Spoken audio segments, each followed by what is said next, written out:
Friends, in today's class, we are going to see classical optimization method of dynamic programming, stochastic method, and CHP. So first, we should understand what is meant by a dynamic programming. So in a smart grid, we'll have a problems, and that particular problem will have a several subproblems. So this dynamic programming approach is nothing but dividing and conquering in the problems and breaking down the problem into a many subproblems. But when you are dividing and conquering these subproblems, it will not be solved independently. Instead, the result of the smaller subproblems will be taken into account and it will be stored as a data in the data service operator, and it is used for similar and overlapping subproblems. So dynamic programming will be used. So this is the common method of explaining the dynamic programming. Dynamic programming is used where where the problems will be divided into many subproblems and the result of the subproblems will be reused again and again. So most of these algorithms will be used in case of an optimization. Before solving the subproblem, the dynamic algorithm will try to examine the result of your previously solved subproblems. Therefore, the solution of the subproblem will be used again and again to get the better solution. So we can say the problem can be divided in a smart grid. A problem can be divided into many subproblems. For that particular subproblem, an optimal solution will be obtained by repeatedly using the evaluation output. An optimal solution achieved by using an optimal solution for this subproblem is done by means of an algorithm. Therefore, the dynamic algorithm use memorization. So this is the way of explaining your dynamic programming in general. But with respect to smart grid, how we can explain? So the classical method of optimization, in this the dynamic programming, we have been applied in many areas.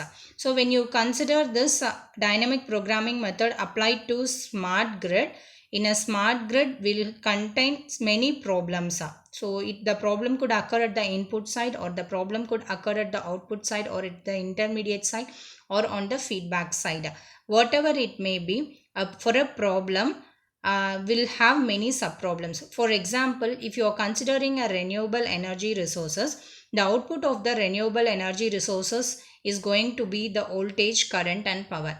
If you are not obtaining the correct amount of power for the installed capacity, then there may be many root causes. It means that the first root cause for not getting the proper voltage, current or power in case of your solar system is, it could be either because of the disconnection of the wires in the solar module or the solar panel, or the solar panel is completely accumulated with the dust particles at the top, so that the enough amount of solar radiation is not falling onto the top panel. Like this, many root causes will be there. So first we have to identify the problem. For that particular problem, we have many sub problems, and each sub problem has to be solved independently so as to solve for the so as to find the root cause for the main problem. So this approach was developed to solve a sequential or multi-stage decision problem. So it is not only that it will solve only one problem, it can solve multi-stages problem, like problems occurring at the input side, problems occurring at the output state, problems occurring at the intermediate state, and problems occurring at the feedback state. So it can solve all stage problems, but it can solve it in a sequential manner.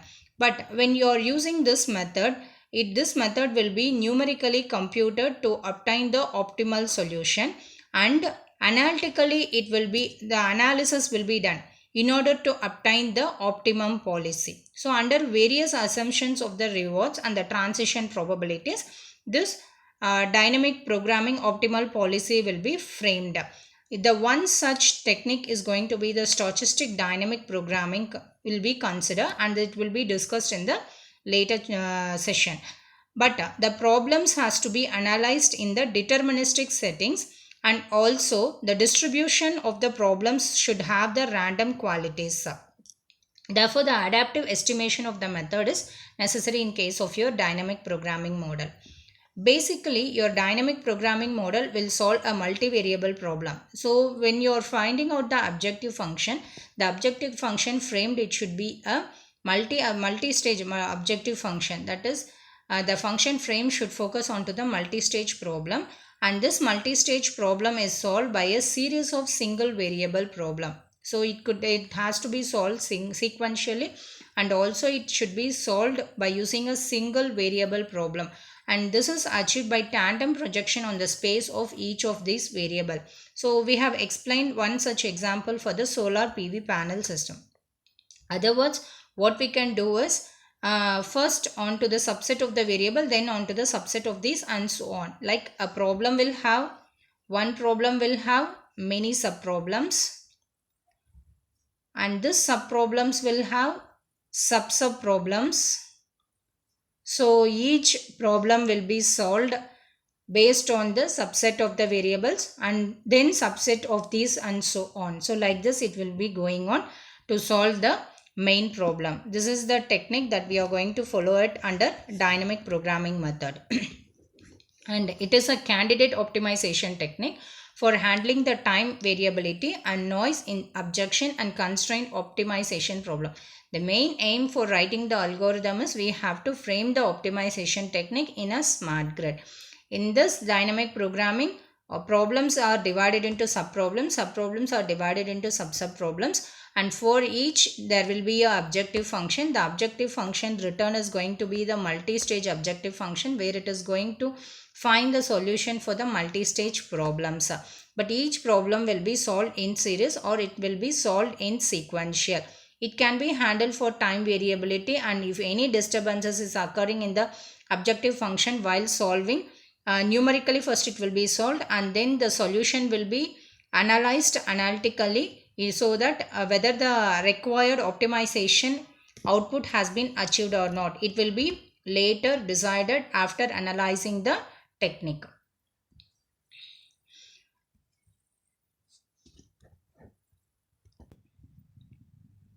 This dynamic programming model will work under the Bellman's principle. So Bellman's equation, we'll have to write an equation that works on the principle of Bellman's, and this Bellman's equation is widely used in solving the stochastic optimal control problems in variety of applications, like including your investment planning, scheduling problem, routing problem.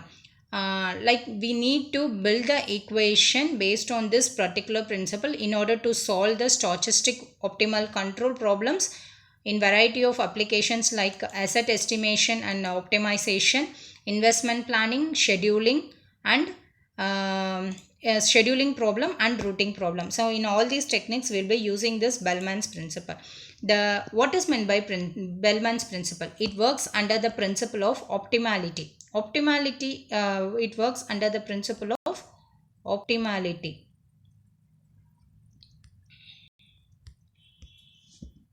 So a problem is said to satisfy the principle of optimality if the subsolutions of the optimal solution of the problem are themselves the optimal solution for their subproblems. As we discussed, we have one problem.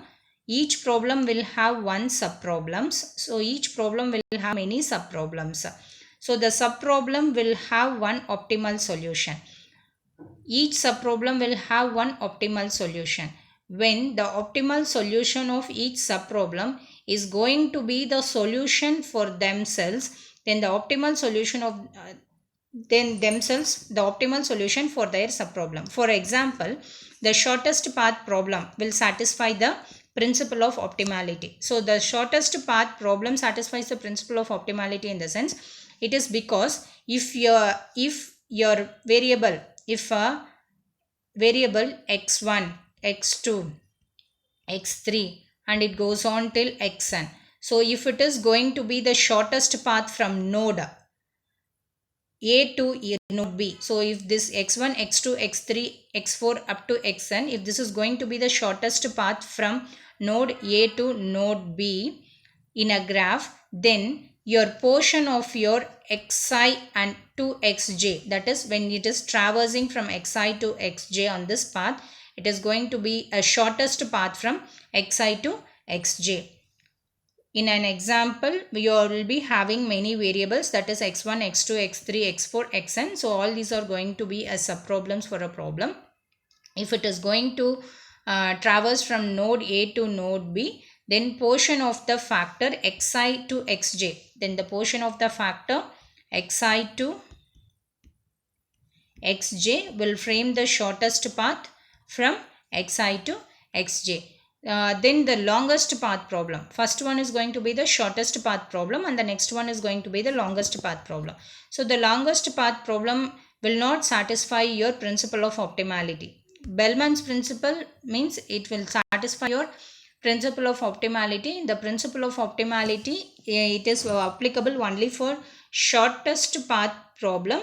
So in case of your shortest path problem, if you are going to use a variable x1, x2, x3 and up to xn, and if it is going to travel from node A to node B, then that particular variable xi to xj will frame the shortest path, and longest path problem will not satisfy the Bellman's principle. And the equation what it is satisfying your Bellman's principle, a dynamic decision problem, it is going to be the dynamic decision problem. For example, you consider the state at time t.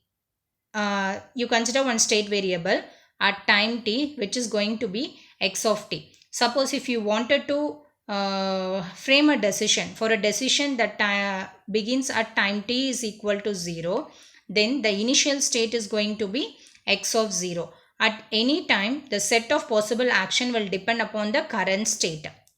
This is not going to maintain at the same state. It is going to get vary as the time progresses.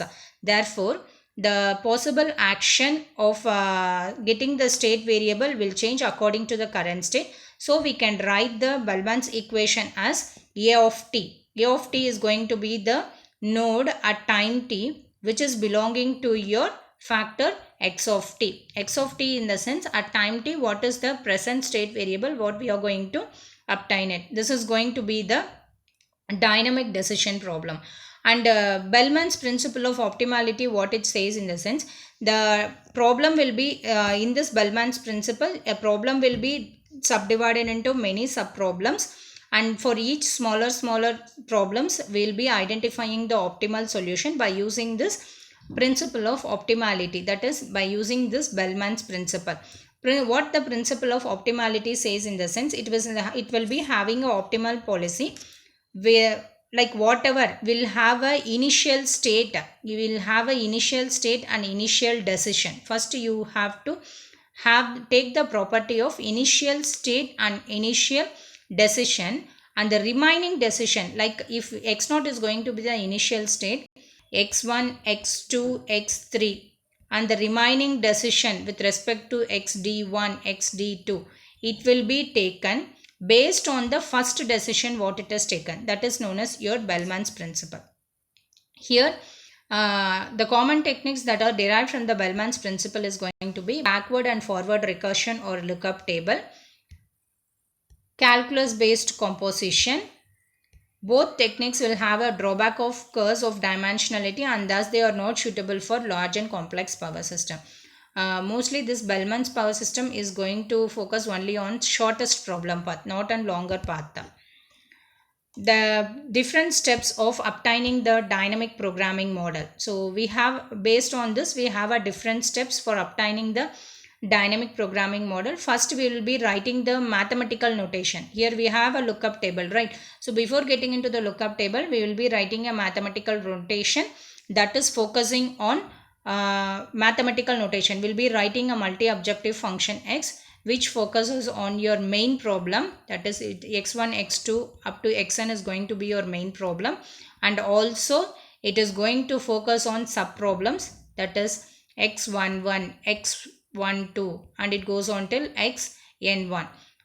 For each and every problem and sub problems we'll be framing a mathematical notation, and for each problem and sub problems an objective function will be written based on the principle of Bellman's, based on this principle of optimality.